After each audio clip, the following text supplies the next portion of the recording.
हाय, exam आ रहे हैं, tension हो रही है ना? अभी भाग जाएगी। तो आज की क्लास में मैं तुम लोगों को क्या कराने वाला हूं भाई? बहुत सही चीज कराने वाला हूं। वो बहुत सही चीज क्या है?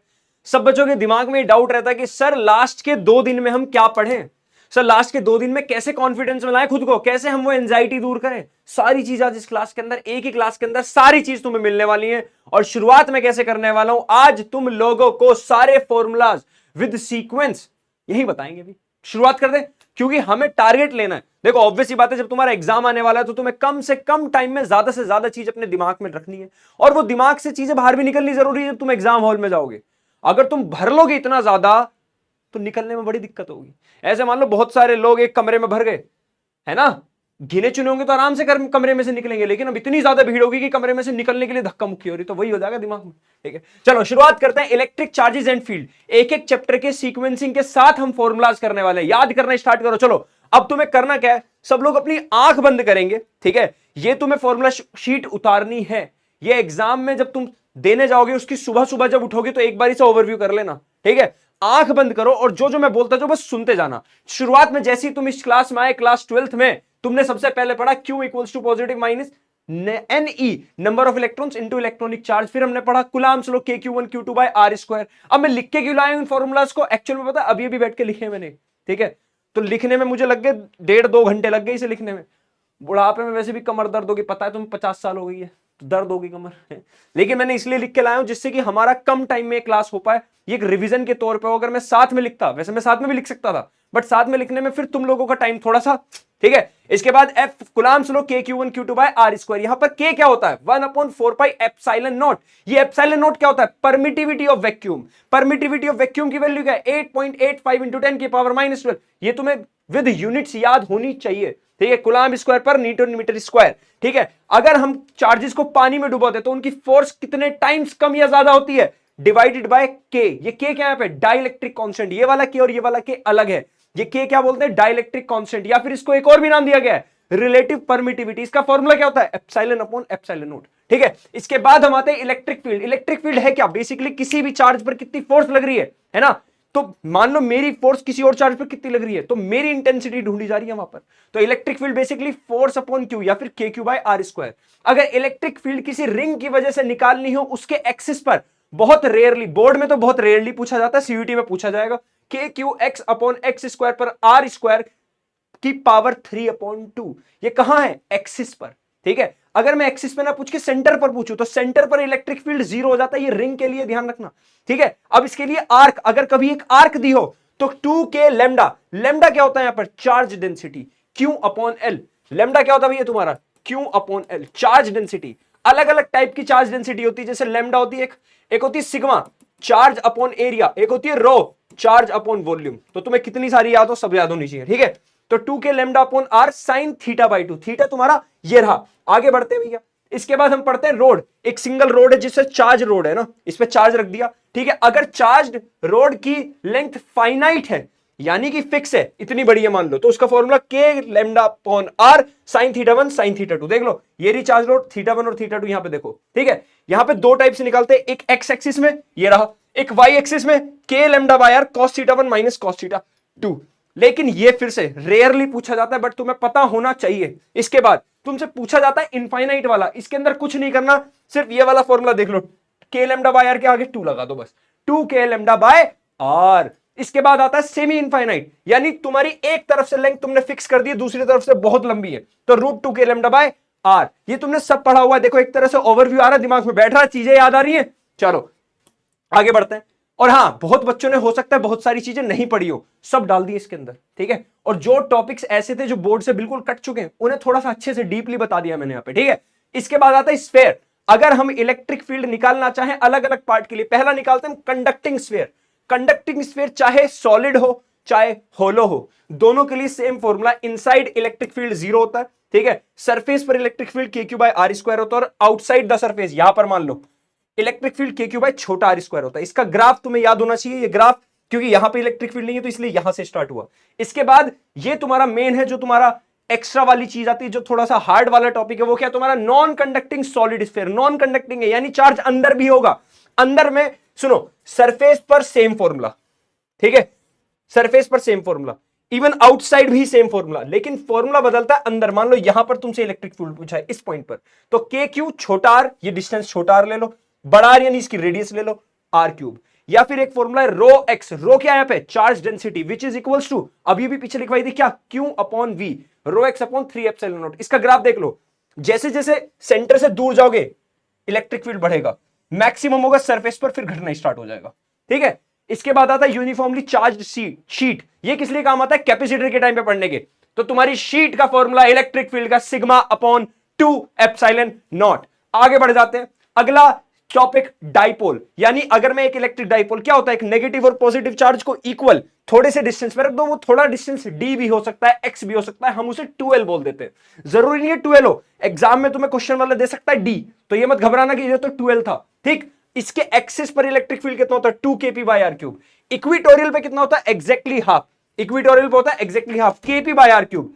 आर्बिट्रेरी यानी किसी भी एक ऐसे पॉइंट पर जो हमें आता पता नहीं, कहीं भी हो सकता है, लेट्स से ये यहां पे पूछ लेगा, ये यहां पूछ ली इस जगह, kp by R cube root 1 + 3 cos square theta.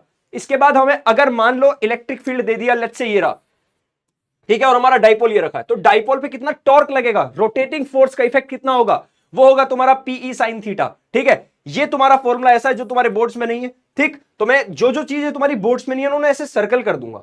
ठीक है, वो सिर्फ सीयूईटी वाले बच्चों के लिए है, तो सीयूईटी वालों को पढ़ना है सारा, जितना भी इस फॉर्मूले सारे बताऊंगा आज, वो सब सीयूईटी वाले के लिए है, लेकिन जिन पे सर्कल लगा है वो बोर्ड्स वालों के लिए नहीं है।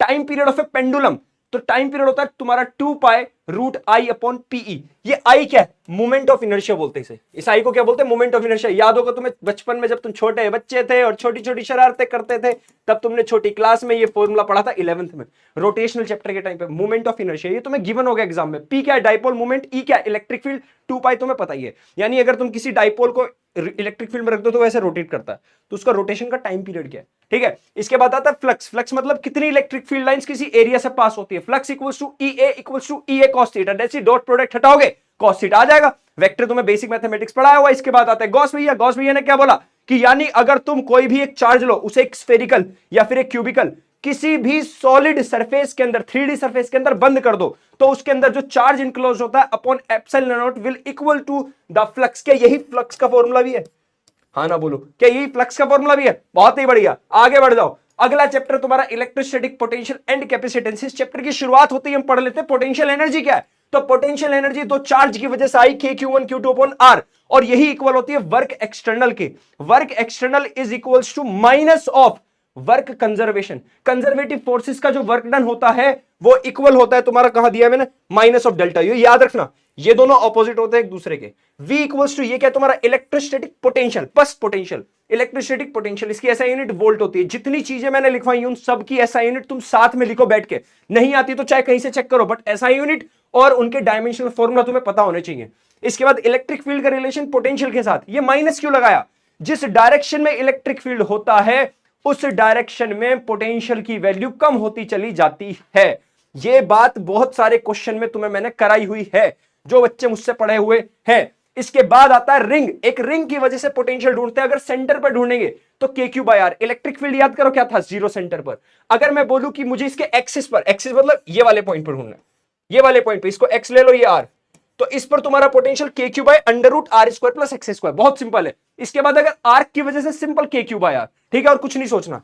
अगला, इसके बाद हम कहते हैं होलो सॉलिड कंडक्टिंग, यानी कंडक्टिंग स्फीयर है, होलो भी हो सकता है सॉलिड भी, दोनों के लिए सेम फॉर्मूला है। ठीक, तो पहला देख लो, अगर आउटसाइड द सरफेस ढूंढोगे तो KQ बाय आर, इनसाइड तुम्हारा कहीं भी, क्योंकि सॉलिड कंडक्टिंग या फिर होलो कंडक्टिंग, कंडक्टिंग स्फीयर के अंदर कोई चार्ज रिसाइड नहीं करता, इलेक्ट्रिक फील्ड तभी जीरो होता है। और जहां इलेक्ट्रिक फील्ड जीरो होगा, क्या इस वाले फॉर्मूले को ध्यान से देखो तुम, इस वाले को, ये वाला, अगर इलेक्ट्रिक फील्ड जीरो कर दो क्या पोटेंशियल कांस्टेंट आ गया। किसी भी चीज का डिफरेंशिएशन अगर जीरो है तो वो क्वांटिटी क्या होती है, कांस्टेंट। तो क्या मैं बोल सकता हूं तुम्हारा पोटेंशियल सरफेस पे देखो, इनसाइड देखो, कहीं भी हर जगह सेम होगा, कांस्टेंट होगा।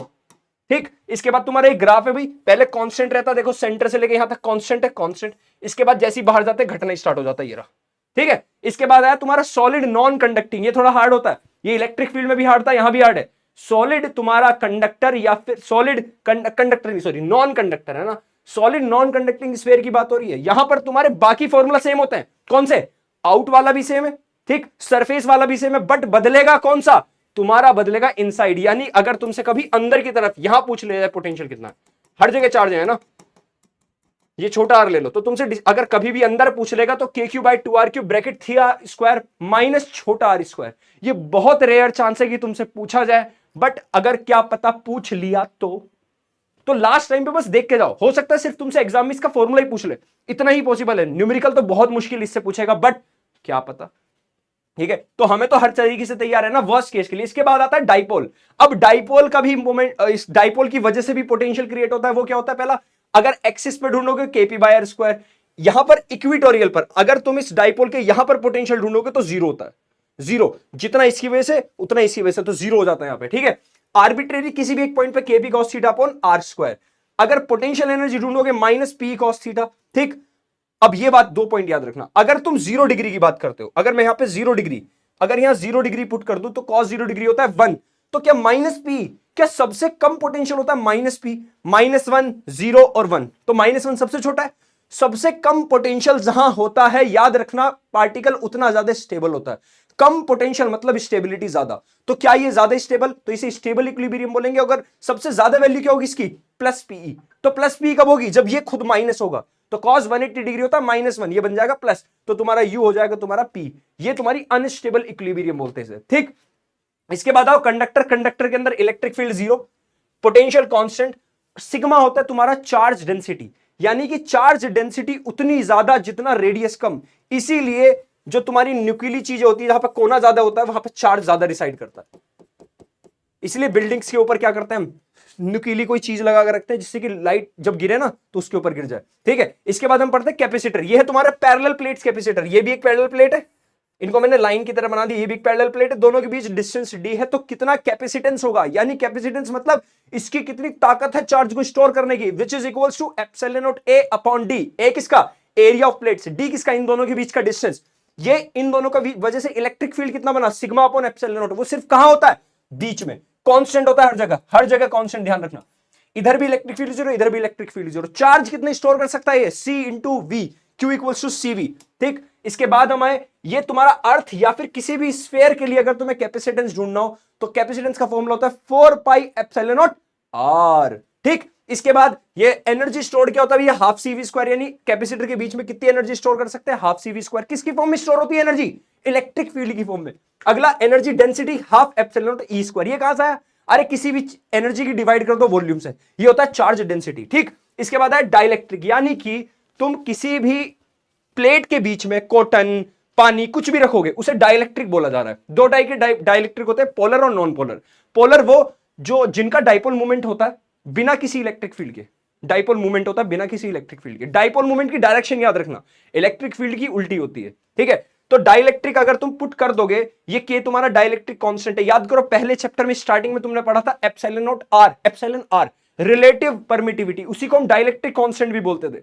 जितना ज्यादा कोई मीडियम तुम डाल देते हो चार्जेस के बीच में तो उतनी फोर्स कम हो जाती है, वही डाइलेक्ट्रिक की बात कर रहे हैं, वही ये डाइलेक्ट्रिक कांस्टेंट, ठीक है। यानी तुम नया कैपेसिटेंस तुम्हारा उल्टा बढ़ जाता है, यानी कि फोर्स तो कम होती है चार्जेस के बीच अगर उनके बीच में कुछ डाल दो, लेकिन कैपेसिटेंस बढ़ जाता है, यानी उनकी चार्ज स्टोर करने की क्षमता बढ़ जाती है। क्या ये बात याद रखोगे, अभी ε0A/d फॉर्मूला पढ़ा, यहां पे k और मल्टीप्लाई कर दो, ठीक है। ये k क्या है, वही डाइलेक्ट्रिक कांस्टेंट। एक नया फॉर्मूला ये वाला C0/T/kd + 1 - T/d, थोड़ा हार्ड है, कर सकते हो तो कर लो, वरना कोई दिक्कत नहीं। एक्चुअल में मेनली फॉर्मूला ये पूछा जाता है कि जब T = d हो जाता है, जब T = d हो जाता है तो ये फॉर्मूला बनेगा, ठीक है।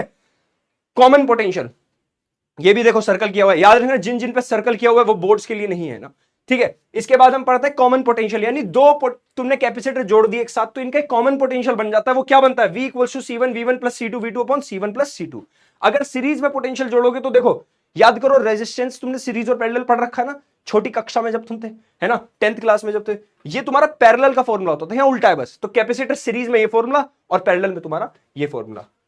इसके बाद सीरीज में अगर इन सीरीज के अंदर तुम साथ में डाइलेक्ट्रिक भी डाल दो तो फॉर्मूला ये बन जाता है, ठीक है। अगर d1 d2 = d हाफ हो जाए तो k इक्विवेलेंट, यानी जो फाइनल डाइलेक्ट्रिक कांस्टेंट का इक्विवेलेंट आया वो ये आता है। तुम्हें ये फॉर्मूला याद होना चाहिए, ठीक है। इसी के साथ तुम्हें ये वाला फॉर्मूला k इक्विवेलेंट ये याद होना चाहिए, पैरेलल के लिए, ये सीरीज के लिए, ठीक है। ये दो फॉर्मूले तुम्हें याद होने चाहिए। इसके बाद आ जाओ करंट इलेक्ट्रिसिटी, ठीक है। रफ्तार हमारी बहुत सही चल रही है, यानी हमने 14 मिनट के अंदर 2 चैप्टर कर लिए। तुम बोलोगे सर 14 में सिर्फ 2, बाकी कब करेंगे? अरे आगे के चैप्टर बहुत छोटे छोटे हैं, काहे दिक्कत ले रहे हो भैया? चलो करंट इलेक्ट्रिसिटी में आ जाओ। तो एवरेज करंट का formula delta Q by delta T, instantaneous current का formula differentiation of charge with respect to time कर दो, ठीक है। V equals to I R, ये बचपन का, R equals to rho L upon A resistance voltage है ना, ये रेजिस्टिविटी, ये लेंथ ऑफ कंडक्टर, ये एरिया ऑफ कंडक्टर। इसके बाद ड्रिफ्ट वेलोसिटी याद होगा, E tau by M, E for electron का charge, electric field, relaxation time, दो कोलिजन के बीच में कितना टाइम लगा, relaxation time, upon mass of electron, या फिर इलेक्ट्रो करंट का फॉर्मूला विद ड्रिफ्ट वेलोसिटी, वीना। वीना याद है, ड्रिफ्ट वेलोसिटी, इलेक्ट्रॉन, ये इलेक्ट्रॉन डेंसिटी होती है एन, नंबर ऑफ, याद है ना, इलेक्ट्रॉन डेंसिटी, ये एरिया। रेजिस्टेंस का फॉर्मूला एक ये भी है, M L upon N E square A tau. Resistivity का formula M upon N E square tau. Resistance का फॉर्मूला जब तुम टेम्परेचर बढ़ा दो तो equals to R naught 1 plus alpha delta T. ये अल्फा क्या है? Coefficient of thermal. क्या था भाई? मैं बहुत तेज पढ़ा रहा हूं, लिटरली मैं चीजों में खो गया हूं, पूरा पूरा खो चुका हूं, ठीक है। ये तुम्हारा कोएफिशिएंट है उसका, थर्मल का कोएफिशिएंट, थर्मल कोएफिशिएंट है ना, जो तुम्हें बताता है कि हर एक पार्टिकल का रेजिस्टेंस कितना कम या ज्यादा होगा, ठीक। इसके बाद तुम्हारा ये कहलाता है mobility. Mobility is drift velocity upon electric field. ये तुम्हारा current density which is equals to I upon A या फिर सिग्मा ई। सिग्मा क्या है यहाँ पे? कंडक्टिविटी। सिग्मा क्या है? कंडक्टिविटी, ठीक है। अब देखो जरा यहाँ पे, ये होगा कंडक्टिविटी इज उल्टा ऑफ रेजिस्टिविटी, ये कंडक्टेंस, इसको जी भी लिख देते हैं, जी।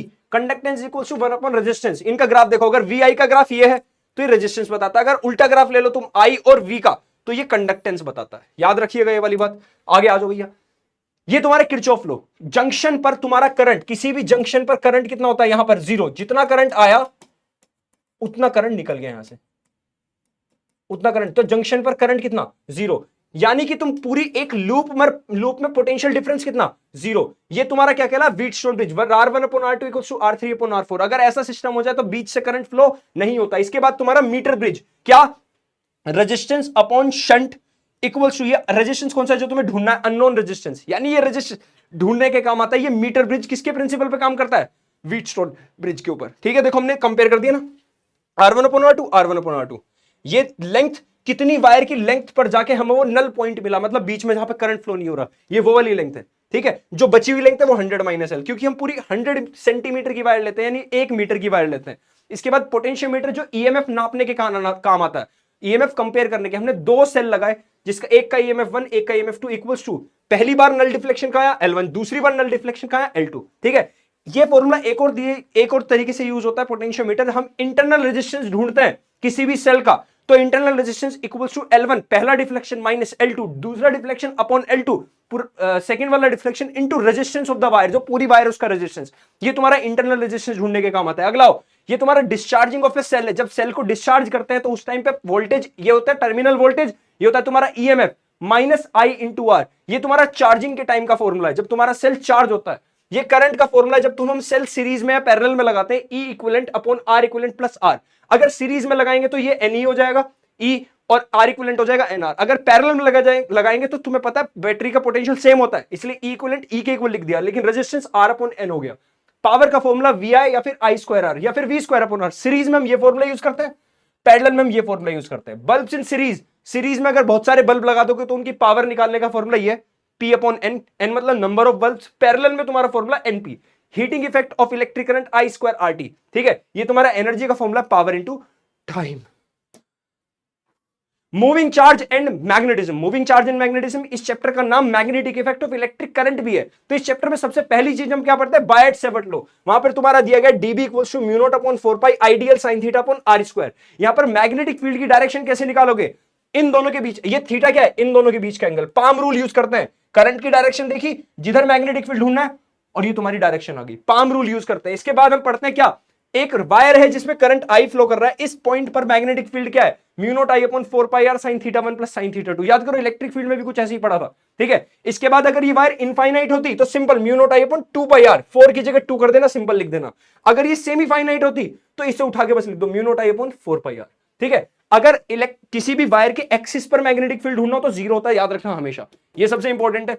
अगर कोई रिंग है, रिंग के सेंटर पर कितना मैग्नेटिक फील्ड है? Mu naught I upon 2 R. ये n मैंने क्यों लिखा है? क्या पता ये रिंग के नंबर ऑफ टर्न्स बहुत सारे हो, इसलिए मैंने n लिखा है यहां पे, ठीक है। इसके बाद हमारा क्या हुआ, अगर एक आर्क दी है, इस आर्क की वजह से मैग्नेटिक फील्ड कितना इस पॉइंट पर, तो mu naught I upon 4 pi R, जैसा ही है बिल्कुल, बस थीटा से मल्टीप्लाई कर देना, खत्म। ठीक है, आगे आओ।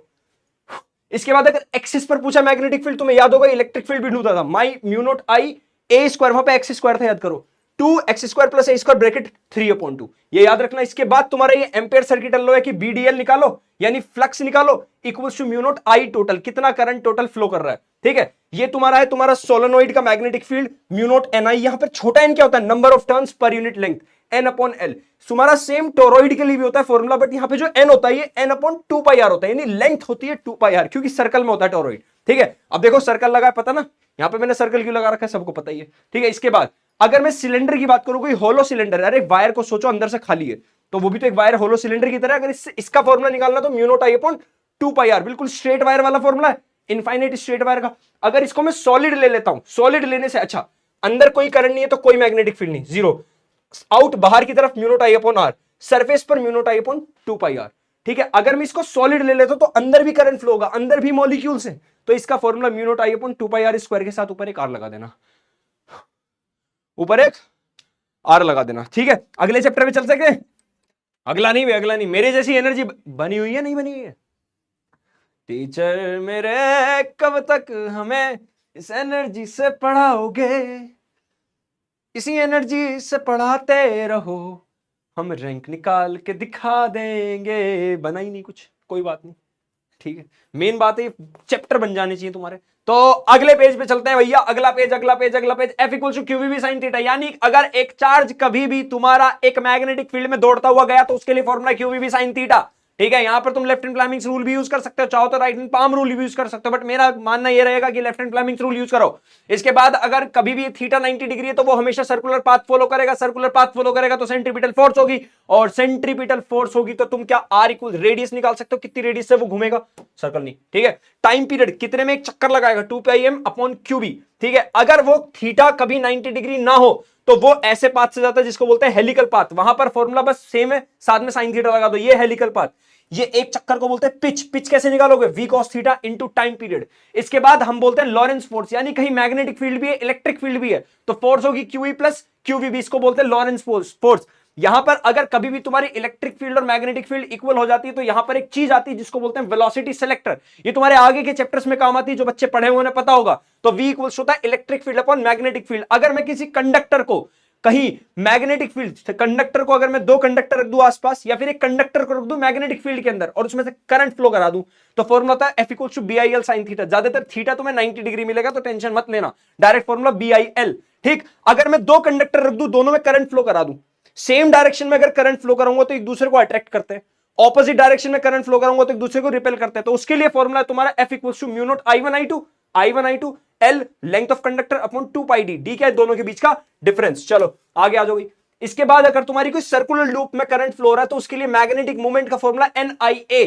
ठीक, अगर यहां पे अगर टॉर्क निकालनी हो, टॉर्क होता है M इंटू बी, जैसे वहां पे PE sin थीटा था, यहां पर MB sin थीटा है, वहां पे P था तुम्हारा डाइपोल मोमेंट, यहां पर M है तुम्हारा डाइपोल मोमेंट, M मतलब मैग्नेटिक डाइपोल मोमेंट, P मतलब इलेक्ट्रिक डाइपोल मोमेंट। इसके बाद तुम्हारी टॉर्क, अगर तुम्हें टॉर्क निकालनी हो तो देखो MB sin थीटा, M की जगह क्या लिख दूं NIA, तो NIB sin थीटा। ठीक, यही तुम्हारा मूविंग कॉइल गैल्वेनोमीटर में काम आता है। मूविंग कॉइल गैल्वेनोमीटर को रखो एक मैग्नेटिक फील्ड में, वो टॉर्क लगती है, वो गोल घूमता है, वो उतना ज्यादा गोल घूमता है जितनी उस पर टॉर्क लगेगी।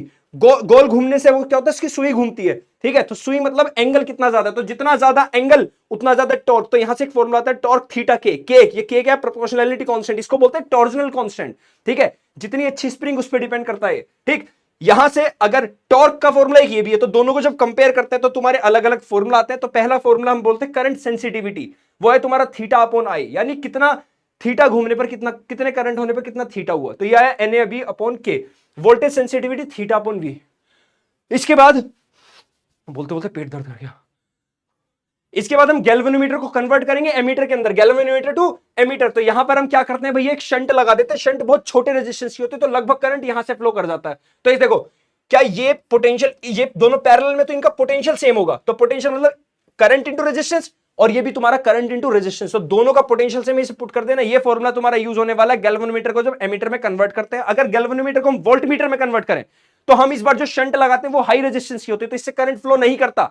ठीक है, इससे करंट फ्लो नहीं करता, लेकिन पोटेंशियल नाप सकते हैं क्या, करंट इनटू टोटल रेजिस्टेंस, ये तुम्हारा गैल्वेनोमीटर जब तुम वोल्टमीटर में कन्वर्ट कर देते हो तब। ठीक, इसके बाद हमारा आता है मैग्नेटिज्म एंड मैटर। यहां पर क्या है, सबसे शुरुआत में हम पढ़ते हैं क्या, मैग्नेटिक मूवमेंट। अभी अभी एनआईए पढ़ा था, सेम याद करो। डाइपोल मूवमेंट क्या होता था, चार्ज इंटू लेंथ।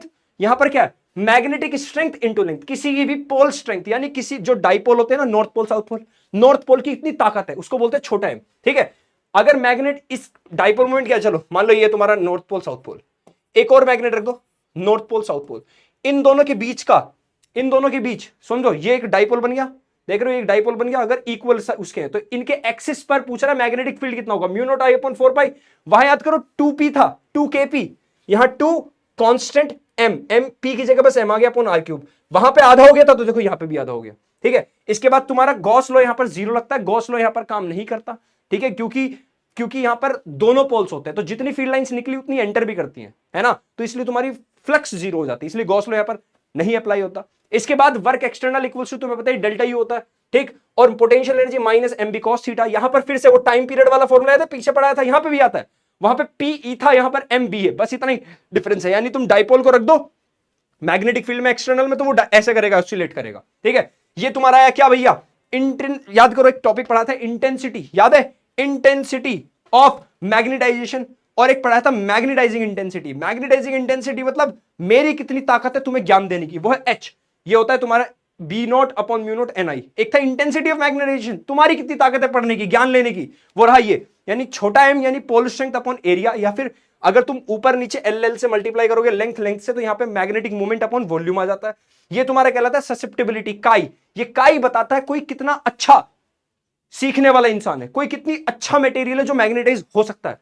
तो आई अपॉन एच, ये तुम्हारा रिलेटिव परमिएबिलिटी, परमिएबिलिटी बोलते हैं इसे। एप्सिलॉन होता है परमिटिविटी, होता है परमिएबिलिटी। तो 1 प्लस काई, म्यू आर का formula mu upon mu naught.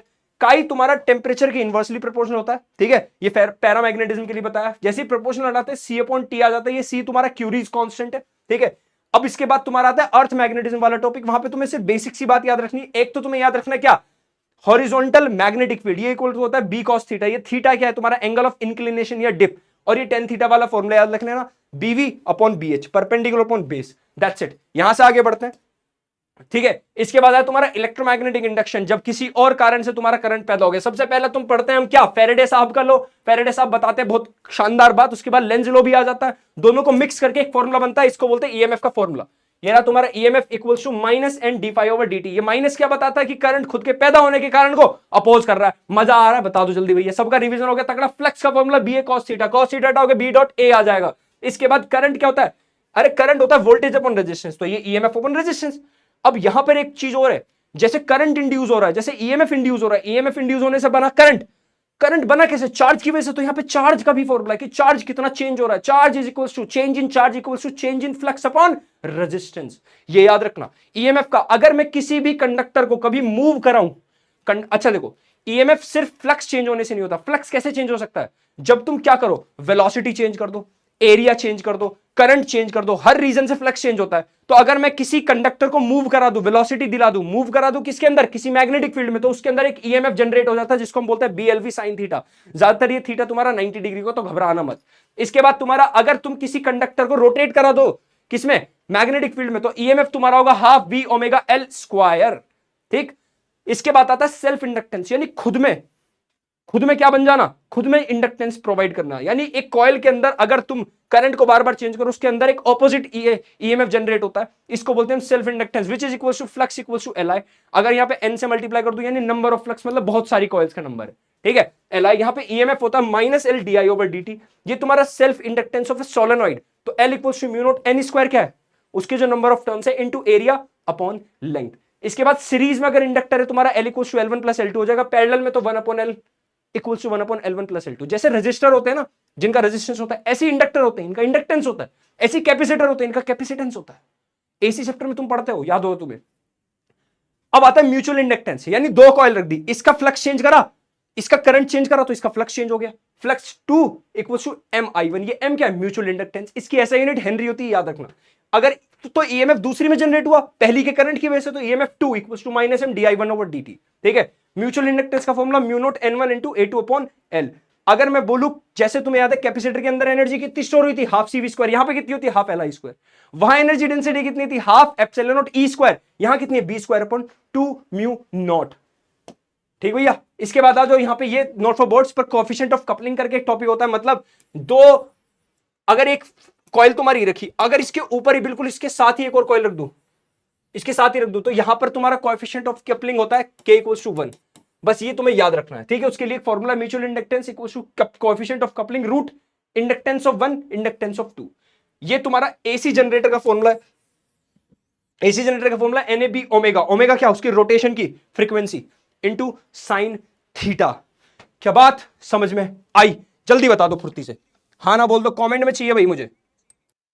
अब मेरा गला, लेकिन भाई गले से ज्यादा मुझे लग रहा है पेट, और पेट में पता नहीं कुछ अजीब हो गया। पानी पी लेता हूं, है ना।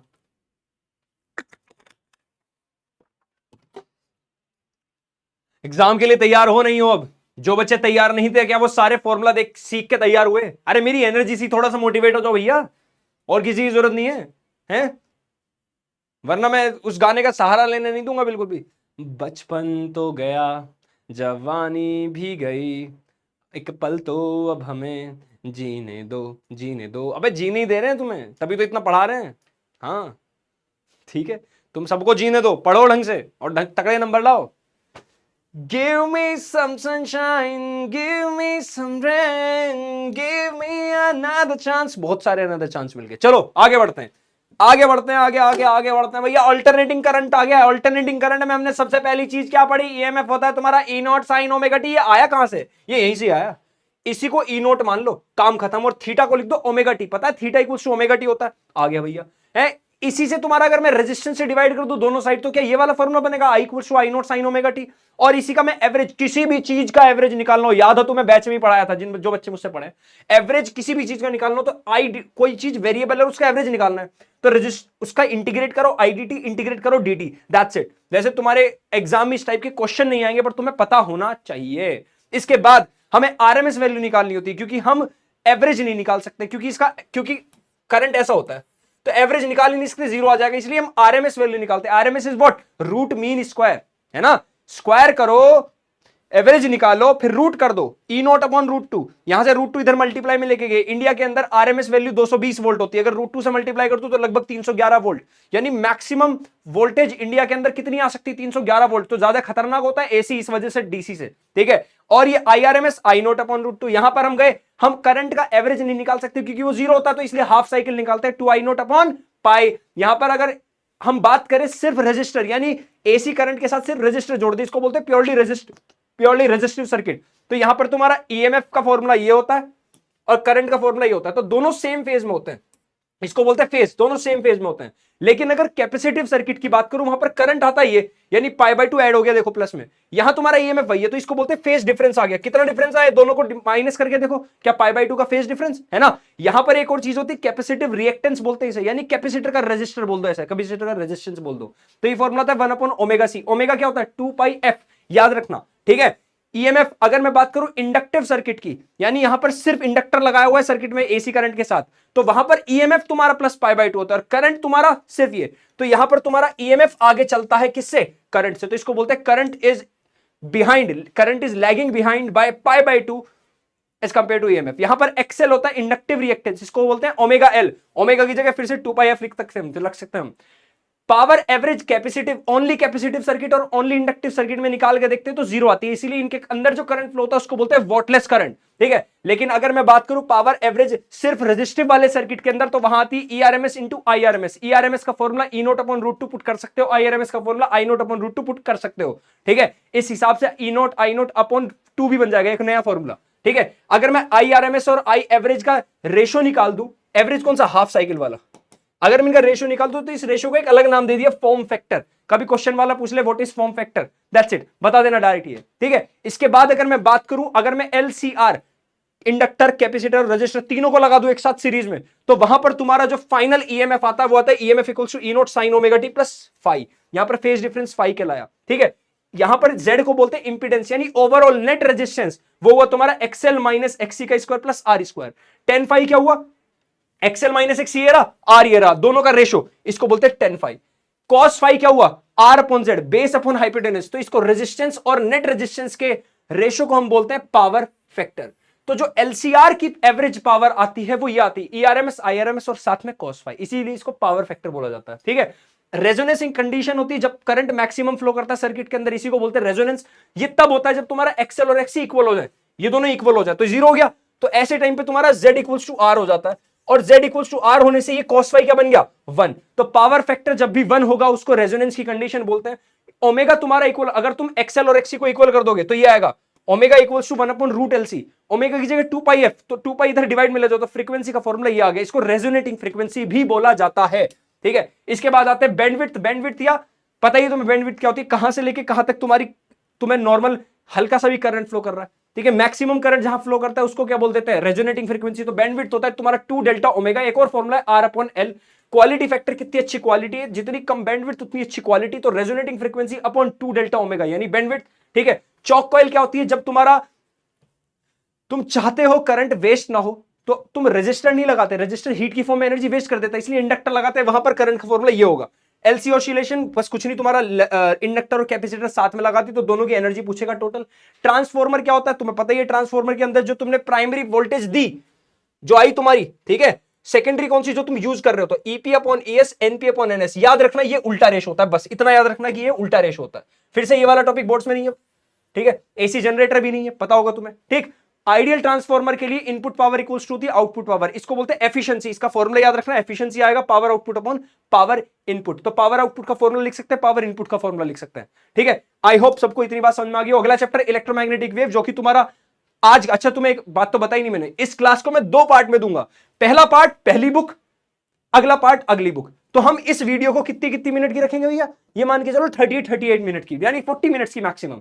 Electromagnetic wave BDL equals to mu naught ICID, इसको बोलते हैं डिस्प्लेसमेंट करंट। ठीक है, इसको बोलते हैं डिस्प्लेसमेंट करंट, जो कि होता है एप्सिलॉन नॉट डी फाई, ये फ्लक्स इलेक्ट्रिक फील्ड वाला अपॉन डीटी। डिस्प्लेसमेंट करंट का फॉर्मूला ये, जब ये दोनों इक्वल हो जाते हैं तो D Q by D T, तो यहां पे सी भी लिख सकते हैं, क्यू की जगह सी वहां पर आ जाएगा, डीवी बाई डी टी। ठीक है, इसके बाद तुम्हारी वेव की इक्वेशन है, इलेक्ट्रोमैग्नेटिक वेव की इक्वेशन। इलेक्ट्रिक फील्ड एक डायरेक्शन में चल रही है, मैग्नेटिक फील्ड एक डायरेक्शन में चल रही है, दोनों परपेंडिकुलर है, और वेव का प्रोपेगेशन इन दोनों के परपेंडिकुलर होता है, तो एक वाई एक जेड तो एक एक्स में जा रही है। तो यहां जो लिखा होता है वो तुम्हारी वेव की डायरेक्शन है, ये के कहलाता है वेव नंबर। वेव नंबर का फॉर्मूला या तो ओमेगा बाई वी या फिर 2 पाई लेमडा। इलेक्ट्रिक फील्ड देखो वाई डायरेक्शन में, मैग्नेटिक फील्ड उसमें, अगर ये दोनों मैक्सिमम है और इन दोनों की डिवाइड कर दो, वेलोसिटी सेलेक्टर वाला फॉर्मूला याद करो, v इक्वल्स टू, याद होगा तुम्हें, E अपॉन बी। अगर E मैक्सिमम है यानी E नोट, B मैक्सिमम है यानी B नोट, तो ये V हो जाता है लाइट ऑफ स्पीड। सबसे ज्यादा किसी वेव की स्पीड कितनी हो सकती है, जितनी स्पीड ऑफ लाइट है, C। यहां से आया C का एक और फॉर्मूला 1 upon root mu naught epsilon naught. ठीक, ये टोटल किसी भी वेव की total energy density, magnetic field density, electric field density, याद करो दोनों फॉर्मूले बता रखे, दोनों को जोड़ दो खत्म। इंटेंसिटी, किसी भी लाइट वेव की, किसी भी वेव की intensity, total energy density into speed of light, या फिर किसी एक पॉइंट सोर्स की एनर्जी इंटेंसिटी, तो इसकी पावर अपॉन एरिया। ये रहा तुम्हारा इलेक्ट्रोमैग्नेटिक वेव्स। ठीक है, इलेक्ट्रोमैग्नेटिक वेव तुम्हारा भैया यही खत्म होता है। तो आज के लिए हमने क्या क्या पढ़ लिया, पूरी पहली बुक के सारे फॉर्मूला 40 मिनट में कर लिए, अगली बुक के फॉर्मूला उससे कम हो जाएंगे, 30-35 मिनट में करा दूंगा। तो बस तुम्हें पॉजिटिव अप्रोच के साथ वेट करना है, कल तुम्हारी एक क्लास आएगी, आज एक 40 मिनट, कल एक 40 मिनट, या फिर हो सकता है शाम को डलवा दूं मैं। ठीक है, पॉसिबिलिटी नहीं है, तुम्हें मिल जाएगा, यानी कमेंट के अंदर तुम एक बार देख लेना आके, तुम लोगों को पक्का मिल जाएगा। तो बस जिन बच्चों ने सोचो कितना 40 मिनट के अंदर हमने मान लो 35 मिनट क्वेश्चन के फॉर्मूले करे, अगली क्लास में 25 मिनट, तो 1 घंटे के अंदर तुम्हारा पूरा रिवीजन जो तुमने पूरे साल पढ़ा है। ठीक है, बस इसी एनर्जी के साथ पढ़ना, और मेरी इस एनर्जी का तुम्हें क्या भाई, मैं कमेंट बॉक्स में चाहता हूं ये देखना कि हाँ सर पूरा सीक्वेंसिंग। पता क्या होता है, जब भी किसी एग्जाम में तुम्हें कॉन्फिडेंस लेके आना है ना खुद के अंदर, तो पता क्या करो, याद करने बैठो कि तुमने पहला चैप्टर है फॉर एग्जांपल, पहले चैप्टर में सीक्वेंस याद करो कि पहले टॉपिक के बाद क्या आता है, दूसरे टॉपिक के बाद क्या आता है, तीसरे टॉपिक के बाद क्या आता है। इससे तुम्हें कॉन्फिडेंस मिलता है कि तुम्हें सब याद है। ये तुम्हारा पहला पढ़ा होता है कॉन्फिडेंस लाने का। न्यूमेरिकल तो ऑफ कोर्स जितने ज्यादा न्यूमेरिकल लगाओगे उतना कॉन्फिडेंस आएगा, बट लास्ट के दिन एग्जाम के कोई कुछ भी एक्स्ट्रा नहीं छेड़ेगा रादर देन शॉर्ट नोट्स और फॉर्मूला शीट, दैट्स इट। ठीक है, चलो बाय बाय, अगली क्लास में इसी जोश के साथ मिलते हैं। चलो टाटा, फिर तुम्हें गाना सुनाएंगे।